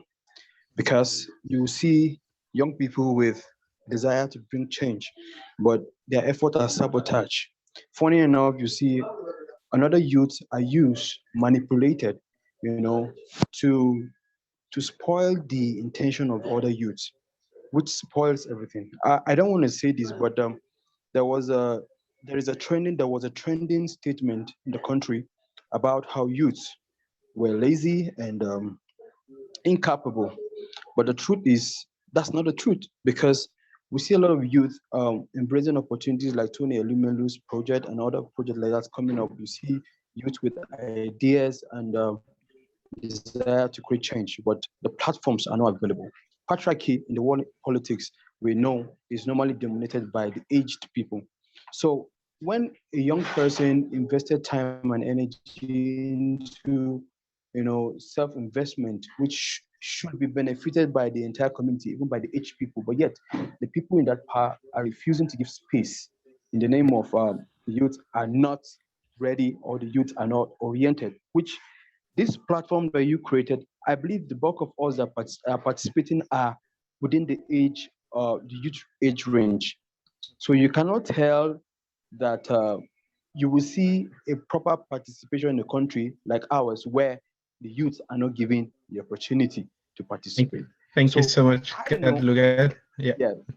All right. Thank you. All right. Thank you. Yeah, I mean, you made really very important point, and I couldn't agree more in terms of platform, in terms of the capacity to engage or to participate being very important. And as I said again, the process is as important as the end. So if we want to ensure participation, how do we capacitate the young people in a way that they have the competencies to participate? How do we also create that platform when we have capacitated them that they are able to participate? And these are in the guide that you would receive or that you have received. There are practical tips that we offer that can support this level of participation. And that's first of all understanding how people learn and participate. So if we know that there are some slow learners in society, because earlier today one of you said people were not understanding the questions because probably the instructions were not clear, or people needs to be repeated to again and again to understand the questions that you pose. And they are not responding, not because they don't want to respond probably, but probably because they don't understand the question that you pose or the instruction that you give. So do we pay attention to these people's learning style and using different techniques or ways to foster their participation, or we just give a general instruction that everyone should understand this because everyone, like you say, for example, within the youth age, the legal youth age in Nigeria, so all of you have reached an adult level that you should normally understand everything. So therefore, all the instruction giving should be clear to everyone at the same level. But no, based on different experiences, maybe these are not the same. We also need to build the level of knowledge and skills of the resources that people have to bring their experiences into the discussion. So how do we do this? How do we provide their spaces? So there's a platform that you were talking about just now, Lugard. And how do we also use games or ads or different opportunities or activities that can foster this level of participation? So it's not enough to go to the class and to bring to just present the knowledge or the ideas that you have as a formator, as a teacher, as a professor or something. But do you create activities that make it engaging, that people want to participate? And then how do we encourage those self-driven opportunity to allow learners create or to have those spaces of reflections by themselves using using tools like learning logs or connecting learning activities to the context or the reality that they live in. So it's like when you come from a very poor community, do the learning activity kind of create a link between what you're learning in class and the problem solving ability that you should bring to that community, so that it doesn't just become a theorization of learning, but learning that is context based and that is responding to issues in society and giving the capacity to the young people or to the learner to bring their learnings into addressing or contributing to the solutions in their context. These are some things that we would do. You have mentioned already some lists like youth forums, games, or activities that can foster this. Perhaps in our own time, we can reflect further that how do I foster this participation and make it more engaging and interesting for young people in the society. Perhaps to conclude maybe today, because we don't have time anymore, we cannot dip in a lot more into specific ways to support this level of engagement in society. But then the learning approach, or the approach that educational approach that we are promoting, or that we call the transformative education, is one way that we create those enabling environment, those tools, those support structure that can help enhance meaningful participation, I would say, in society. And maybe I would invite my colleague Sushit to conclude maybe with presenting very briefly this learning approach here, transformative approach. Thank you, Richard.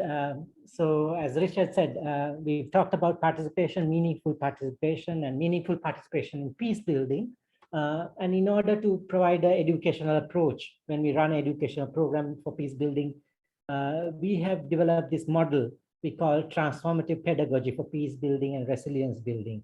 And this is the model that UNESCO ICBA has developed and that this training is based on. You'll find this in the youth guide more elaborated in detail. But as I think this kind of brings together some of the things we've talked about already. We want really meaningful participation and towards peace building, getting young people and children engaged in peace building. We need to then be sensitive to the context, understand what are the needs, what are the sensitivities in this context, and build our programs, activities based on those contextual needs. We need to create a safe environment, safe learning environment where everybody feels that they can participate, they can learn, they don't feel threatened for being belonging to one identity group or the other.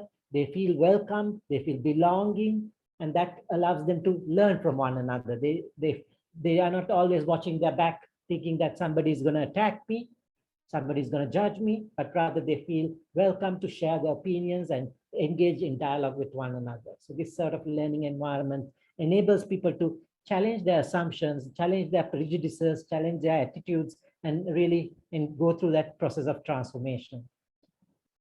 That's not enough. Just the space is not enough. Just the environment is not enough.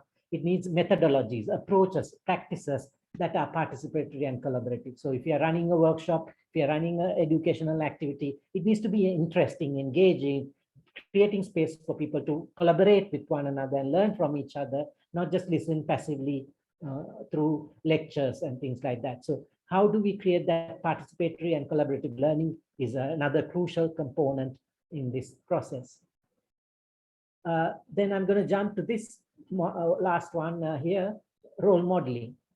If we want to see transformative approaches, young people engage in transformative approaches, attitudes in them that are conducive to peace, then we need to also role model them. We need to role model respectful behavior. We need to role model empathy towards one another. As the facilitators, as the adults involved, we need to also do this role modeling so that they can learn, because they don't just listen to us, they also watch us. So they need to observe us putting into practice this values so that they can learn. Then two other parts, I think, that link also to what we discussed in the first week, the systemic approach. Systemic approach means that it's not enough to run a workshop and do some activities and think that things will change. It requires that we look at things in a holistic, systemic way. Understand if it's in a school that you are introducing a program, that doing things in the classroom is not enough. Sometimes the school will do things, there's a subject in the classroom, but within the playground or within the ceremonial activities happening in the school, or when the disciplining happens in the school, it doesn't align with those values of peace we talk about. So how do we as a school environment take the whole school into account in terms of looking at peace and peace building? How do we ensure diversity within our teachers, so that if we want children to appreciate diversity, then they see diversity among the school administration, they see diversity among the school teachers, like that. So it's looking at the system and not just the learning activity. And this needs to translate to not just the school, but the larger community, bringing the larger community, especially for non-formal activities. How do we not run just isolated activity, but connect the community meaningfully into these peace building projects and initiatives we want to run? Then lastly, this is what we are going to focus tomorrow, supporting learner-led actions, children and young people-led initiatives. If we can already design our initiative with a component where we are empowering them to lead the initiative, and we resource them, we support them, we guide them towards taking their own initiative. And maybe that those initiatives respond to in their own ways, with their own solutions towards the 8 pillars of peace. This is a vision we always try, and this is an approach we try to always have. In our projects, we always create that space for learners to lead actions, not just for them to follow us and do what we tell them, not just to plant trees because we decided planting trees is the activity we want to do, not just do a celebration or a sports event because we decided, but rather letting them discuss the problems, coming up with their own solutions, and then putting those solutions into practice. So we will present some more strategies about how to do that tomorrow, as we are coming to the end of the session today. So I hope this gets you thinking, how do we really meaningfully empower our children and young people so that they lead us, not just us leading them. They change the world that they build the world that they want to live in. I always invite people to reflect. From 50 years from now, most of us will not be here, right? The world that 50 years from now will exist, most of us will not be here. And we don't have the vision to build that world. It has to be the young people who will live in that situation world that has to build that, how that world will be. And that might mean that some things we are used to will change. 100 years ago, slavery was accepted. 100 years ago, gender discrimination was very common. Now we challenge those. Let the young people take the lead in challenging us in the norms that we practice that are violent in our societies. Let them change the world for a better. And how do we create that space for them? This is the biggest challenge. We invite you to also reflect on and really engage with us in this process. As we come to the end of the session today, a couple of announcements so that we focus on the session, the last session tomorrow. We will focus on 2 topics tomorrow. One is this children and youth-led actions, and then the engagement of the community in this process. How do we do that is what we are going to focus on tomorrow. We are requesting if we can have 15 minutes extra at the end of the last session tomorrow. So from 1 to 1:15, because that's the final session. We want to have a small closing with the speakers from the different organizations. So we are kindly requesting if you can stay on for at least 15 minutes at the end tomorrow at the final session of this 2-week workshop. We would most appreciate that. The other announcement is that there is also a link that was shared on the chat by Dr. Jerusalem, and I have reposted it, and I will do so now again. This link will open up a Google form where you can give your name so that it reflects correctly on the certificate. Sometimes you use different names and you spell your name differently on Zoom versus how you want it on the certificate. So if you want it properly on the certificate, please make sure you put your name, email details very correctly on that link.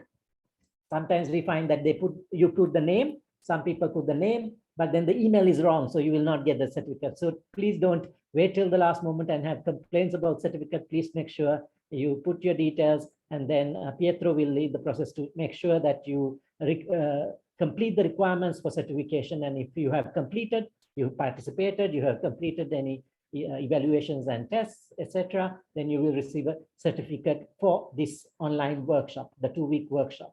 In addition, I see still questions around IEP certificate for the online platform that they have. For that, if you completed the certificate, then you will get a certificate. There was a clarification on Monday that for this group, there is no payment. So even if the platform mentions about a payment, that's not required, and you will receive a certificate without any payment. So I hope that is clarified. And if you have any further questions, you can write about that to Pietro or to Milton, and they will be able to clarify. We will share the link for the certificates in the Telegram group as well. And I hope we can then connect tomorrow at 11 o'clock for the final session of this program. Thank you everyone for active participation. I hope you found it interesting. Thank you, everyone. And sorry that we could not answer all your questions today, but I hope that we can continue to work on this point and different questions that you have tomorrow, and perhaps going forward through the chat that we have. But thank you for your active participation and have a good afternoon. We will remain for 10 minutes for those who have any other questions. Others are free to leave, but for those who have remaining questions, we can remain for 10 minutes to clarify anything further. So if you are remaining, and raise your hand or ask a question in the chat, we will try to respond.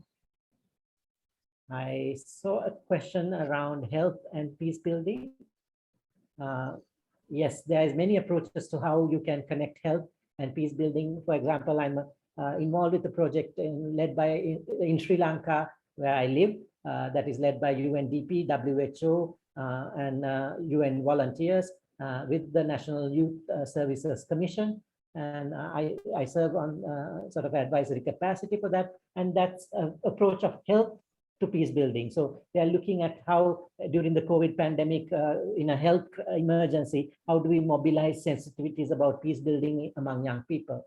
So you can use moments of crisis and health pandemic situations to talk about how we health issues can bring to community. It can be done in two different ways, by raising awareness, but also using vaccination strategies about health service strategies sometimes can allow to bring communities together. I know in many countries where the health of pregnant mothers can bring two communities together.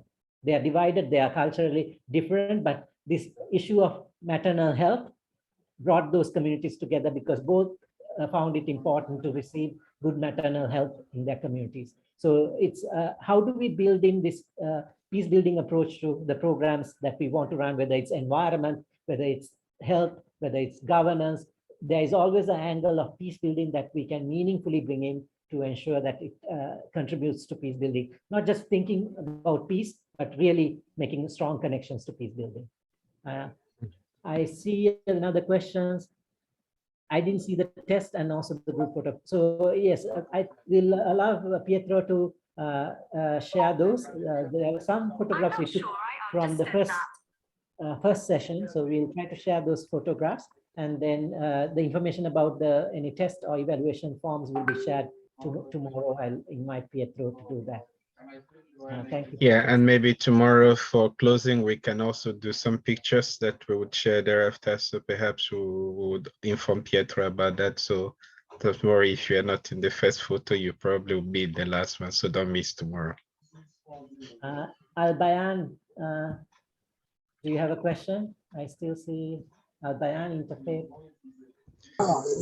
Yes, good afternoon. I have a question, but I'll reserve my question tomorrow, inshallah, because right now I'm a little bit, I want to pray. So I will leave my question tomorrow. Thank you very much for your presentation. God bless all of you. Thank you. Thank you, officer. Thank you, sir. Okay. All right. Adamu, do you have a question?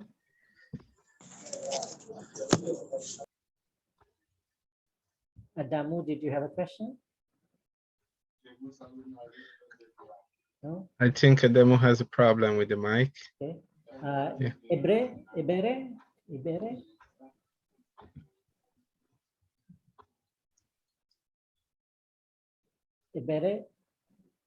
Yes. Yeah, good afternoon. Mine is not actually a question. You know, I'm just going through all that happened today, the sessions we had. It's quite educative, informative, and wonderful. And I really want to thank the organizers of this program. It's not easy to facilitate and to bring you to participate and also engage them. You know, I'm just trying to say that this peace crusade involved everyone. You know, every hands must be on deck, the youth, the adults, the government, the teachers, the families, the schools, all institutions. Because if we go by the definition of positive peace, which involves attitude, institution, and the structure, you can agree with me that it's not one-sided. Okay, why families do their bit and why we get the youth on, especially with social media, and to engage them, to be problem-solving youths, to be thinking about the environment and how they can equip themselves better. There is an aspect that governments will come in. There is an aspect that schools will come in. So I'm looking at how collaboration, we need collaboration, and we cannot do completely without you guys, you know, in assisting us, both in resource and in advice, you know, on the way to go forward. Because for those of us that are already doing something about peace education, we really need resources. We really need people to guide us into achieving this, because there comes a point you may not know how to move forward. So I pray and believe that this relationship we already established here will continue, you know, in terms of networking and linking with you guys when we have a forum to bring you together to engage them, that you always come to our assistance. Thank you so very much. Thank you, Barry, for those appreciative comments, as well as the importance, highlighting the importance of continuity and support. So tomorrow we'll try to talk about it, how we can follow up this training. I know just a short engagement online is probably not going to be sufficient to really empower you to take on these approaches, but I hope it's a good start. And then we can continue to have opportunities you can engage with IEP, with the Rotary, with UNESCO IGBA, and like that, we can see what are different opportunities, different partners involved can offer for you as we proceed forward. Thank you. Ernest, do you have a question? Thank you so much. Yes, can you hear me? Yes, Ernest, go ahead. Okay, thank you very much. It's been a wonderful day. The presentations today are just so great. Now, my question is, in the form that was placed out for us to complete a short while ago, for instance, I'm a Rotarian, I work somewhere else. So in that column for organization, what goes in there? Is it where I work or the body that I belong to? I would suggest for you to include both. So maybe with a slash, include both so that it's clear that you are from which Rotary group and then which organization you work for are both captured, because it's not going to be put on the certificate per se, so it won't be problematic, but I think it will be helpful for follow-ups for people to know that you belong to Rotary. At the same time, if you work for an organization, then to see that linkage as well. So I would encourage you to put both with a slash. Okay, thank you very much. Michael, did you have a question?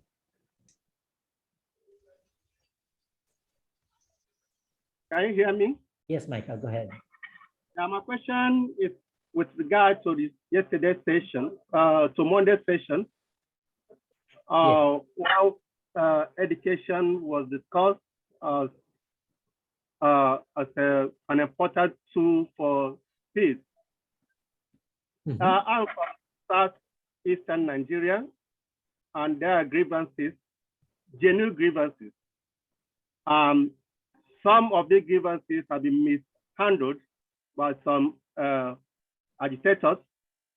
Now, if we go to them to educate them that there is a more peaceful form of negotiating, what assurance do we have to be able to assuage their grievances, that their cry for being marginalized, their cry for being disenfranchised, that we're going to find a solution to them? Because if we should, by education, get them to find other means of projecting their grievances, but there is no solution. Yes. So that's the reason I want to find out what solution do you give them apart from education. That is one. On today's session, I also think that most of the work on grooming youth to participate in whatever, other leadership or whatever, is on the adults. The adults, like in my own country, Nigeria, have disappointed the youth. That's the truth. I'm an adult. We tend to speak the words, but we don't do. Our acts speak differently of what we say with our mouth. Our youth are first manner. They don't listen to what we say. They watch what we do.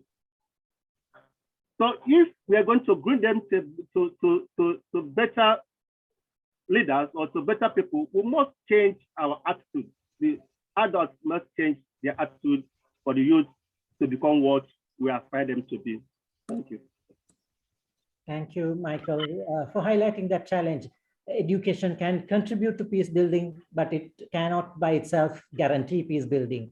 There are larger structural issues that needs to be changed and be addressed, issues of governance, corruption, resource inequalities, and those are important issues that needs to be addressed at different levels, and education by itself cannot change it. But we at the same time understand some of those issues will need a longer term solution. The next generation will have to work on those. And for that also, education is one avenue to build capacity of the next generation that will find maybe different types of solutions to those larger structural issues.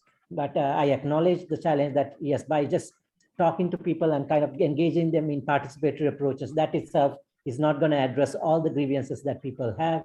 And we need to find other ways to link, to make sure that people's grievances are addressed. So social justice issues needs to be advocated for by everybody, and education needs to be in parallel with that process. So I hope that is acknowledged. And then other challenges of that we need to play that role of transformative agents. We, the group here, we need to change the way that we work with children and young people so that we do it differently and we empower them so that they can see opportunities. They feel hopeful of being listened to, feel belonged, feel that there is a space to do things. And so I think there is, as you point out, Michael, as adults, we have a crucial role to do things in a different way than the way we have normally done up to now. So yeah, it's a chance for us to transform ourselves as well. Thank you.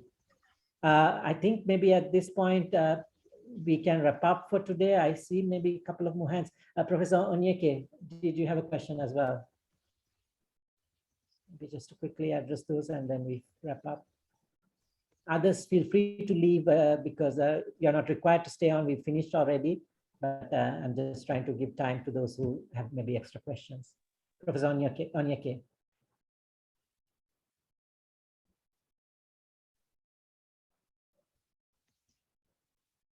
Prof. Did you deactivate his mic already? Hello. Yes. Are you hearing me? Yes. Okay. I must immensely thank you and appeal to you not to give up on your project on Nigeria. Both of you had impressed me immensely, and I would want you to continue this even at institutional level. You can see the observations of most people that is not just enough to organize this and leave us like that, because that Nigerianization that is impacting on us for a long time will not stop immediately. And we are just a small number that will even go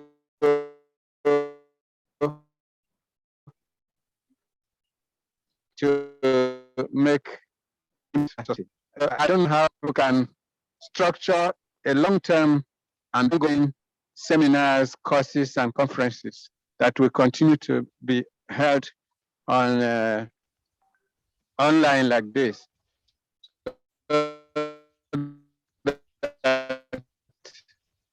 We don't give can also impact on so that they can invest on this, because I pray that if this can last for a year, for example, most people will be recruited.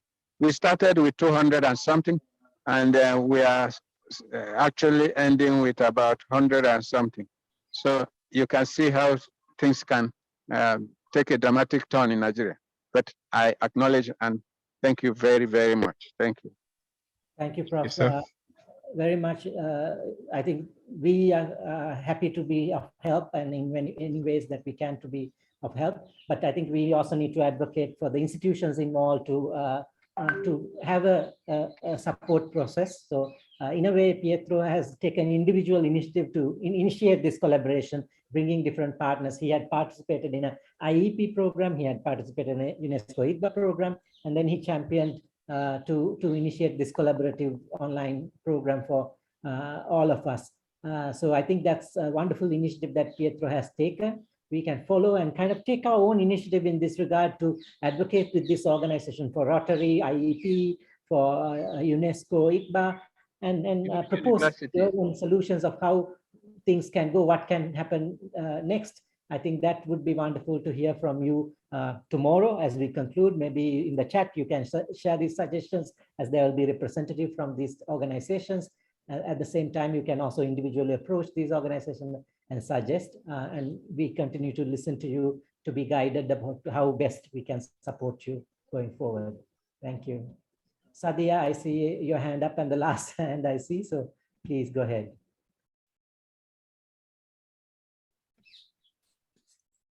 All right, thank you so much for the opportunity. I was just going to say this a really great initiative.